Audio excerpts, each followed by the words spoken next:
Hello YouTube friends, Ben Ochart here. Thank you so much for tuning in. And today I want to talk with you about something that jumped out at me when I reshuffled the top 10 videos of all time on my channel. What I do from time to time is I look over the most watched videos, and that list is constantly, it's fluctuating. I was kind of surprised at how fast one video had moved up the standings. The video on water change disasters, and but I'll get more into that later. But what happened is a couple themes jumped out at me that told me that you folks are more interested or mostly interested in particular topics.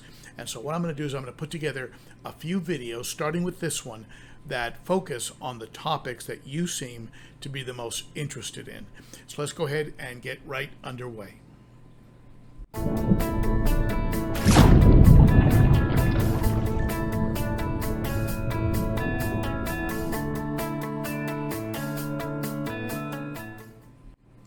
If you're new to this channel and you like to always be learning about ways to take better care of your fish, why not tap on that bell and on that subscription button if you haven't already, and that tells me you like the content in the channel, and it'll also get you notifications when I post new content, and also alert you when I'm going to go live, like on Saturdays for the Cichlids and Coffee live stream that starts at 10 a.m. Pacific time most Saturdays.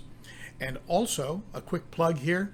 To pay the bills, the Teespring store is now listing some commemorative mugs that depict some of the fish that I've really enjoyed over the years. You can see them. You can see them right there, And so check out those mugs. They're pretty cool. And also, I have an Amazon storefront. If you follow that link that you see down there for Amazon, amazon.com/shop/Ben Ochart. If you follow that link to get to Amazon, whether you buy things from my store or not, your purchase will support the channel. A very small percentage will come to the channel. So there you go. That's the plug. The last plug you'll hear today. Let's get into the subject. So what I did is I checked out the most recent top 10 all-time videos, and certain themes started to emerge that tell me that there are topics that you really enjoy. One of them is filtration.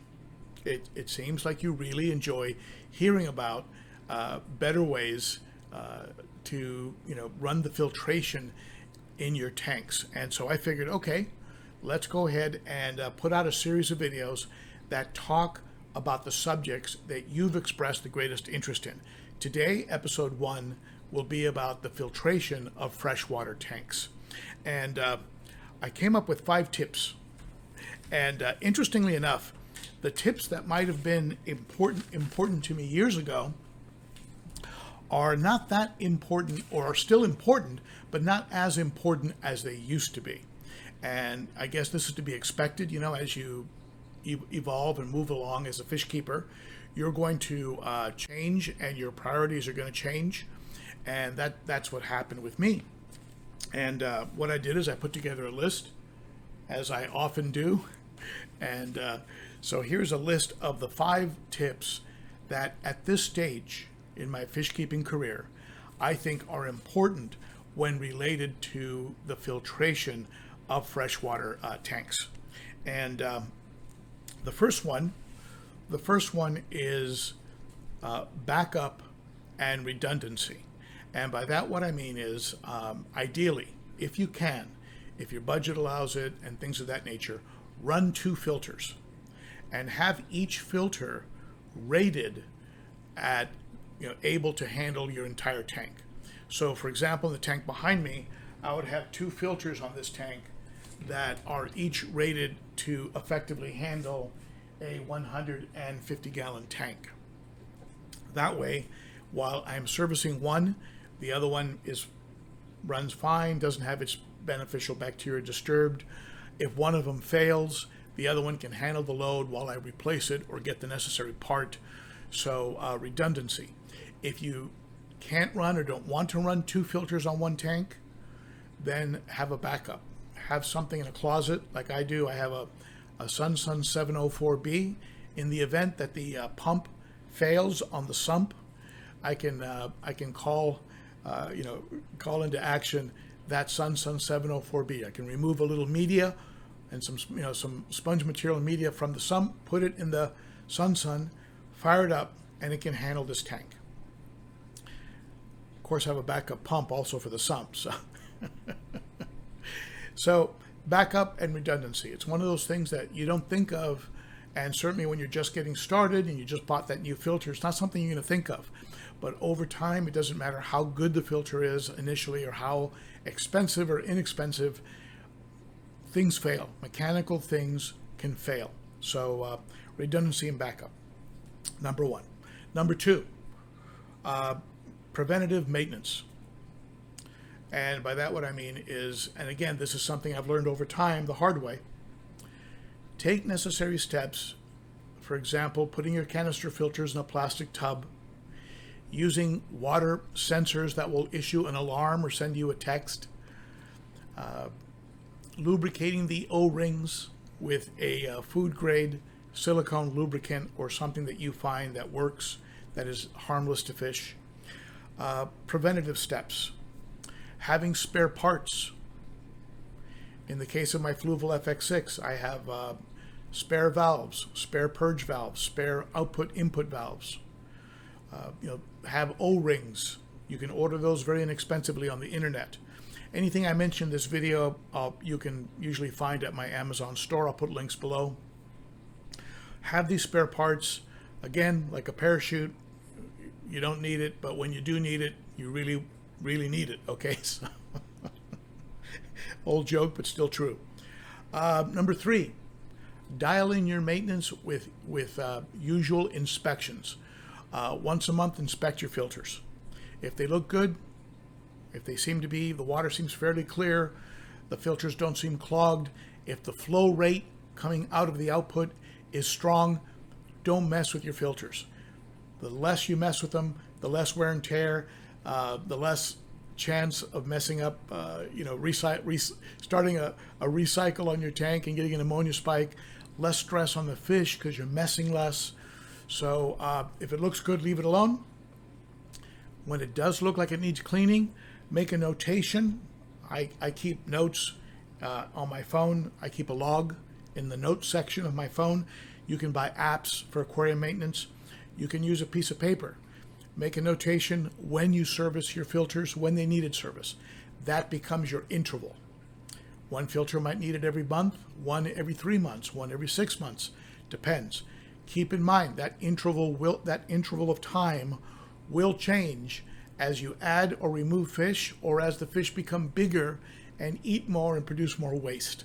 So it's something you do have to stay on top of, but dial it in so that you're not doing maintenance unnecessarily and creating additional wear and tear on your equipment, or stressing out your fish, or risking a change in the beneficial bacteria where you might possibly cause a spike in ammonia or nitrite, okay? Number four, most expensive media is not always the best media. Again, something I've learned over time. In the very beginning, I was chasing an ideal that was being put there by YouTubers like myself, put there by the marketing of certain companies, and I was chasing the best. I needed the best media, the most expensive media. Over time, I've learned that may not necessarily be needed, absolutely needed, and I've moved in the direction of sponges. I've moved in the direction of counting more on the decor, on the substrate, the artificial plants, the background. They all have beneficial bacteria growing on them. I try not to mess with them that much, and so I don't really need the most expensive beneficial bacteria media out there. If it gives you comfort to have that, by all means get it. Get your Seachem Matrix, get your BioHome Ultimate, get your Marine Pure. Buy the best if that gives you comfort and you want that. I run BioHome Ultimate, I run Marine Pure in filters. I think it's great stuff. If I had to choose between you not being in the hobby because it's too expensive and you being able to be in the hobby and use things like garden pumice, broken up lava rock, pond sponges that you cut to shape and use over and over again. I'd say go the inexpensive media route, be in the hobby, learn as you move along. If you feel the need to, go ahead and splurge, buy some better media, but it's not absolutely necessary for the success of your tank, okay? And number 5, the number 5 tip I have for you, and maybe this is different from what you expected. Maybe you thought I was going to talk about the order of, how to stuff your filter correctly, with your coarse, medium, and fine sponge and your chemical. And no, this is stuff that over time has come to the surface as important. Number 5, inspect. Buy some lights that you can attach to the inside top of your cabinet, so you can turn on and take a good look at things under there. Buy a high-powered flashlight. I have a very high-powered flashlight, and inspect hoses, inspect fittings, check the seams for any buildup of water or any leaks, things of that nature. Look over your equipment. Sometimes out of sight, out of mind, we forget about it. Certainly could be the case with a sump that needs very little maintenance. You just let it run. The only thing I worry about on this sump really is evaporation. That's why I have that already top-off unit, auto top-off, ATO auto top-off, that actually helps with evaporation. But at any rate, inspect and avoid problems by just being alert and staying on top of things, and look things over every now and then. So those are my 5 tips, and certainly freshwater filter setup is a key point that has come up in the top 10 videos, and I will be going over situations like water changes, things of that nature in the future, as they came up as a theme too, as well as general tips and fish suggestions, like suggested fish, my favorite fish, things of that were also very popular in that top 10 list. All right, check out the top 10 list, most watched videos in my playlists. Go ahead and access it. You can see them all, and I'll come out with volumes, episode 2 and 3 in this series, where I talk to those subjects that are the most prevalent in that list. Thank you so much for tuning in. Be sure to sub, rate, share, and all that good stuff. I hope to see you on Saturday at Cichlids and Coffee, 10 a.m. Pacific. We have a lot of fun. Come join me on Facebook at Ben_O_Cichlid, and also follow on Instagram for some behind-the-scene looks at Ben.O.Cichlid. You see it scrolling across the bottom there. All right, that's it for me. Thank you so much, everybody. You are appreciated. I believe you know that. And with that, I will go ahead and end off. Bye-bye.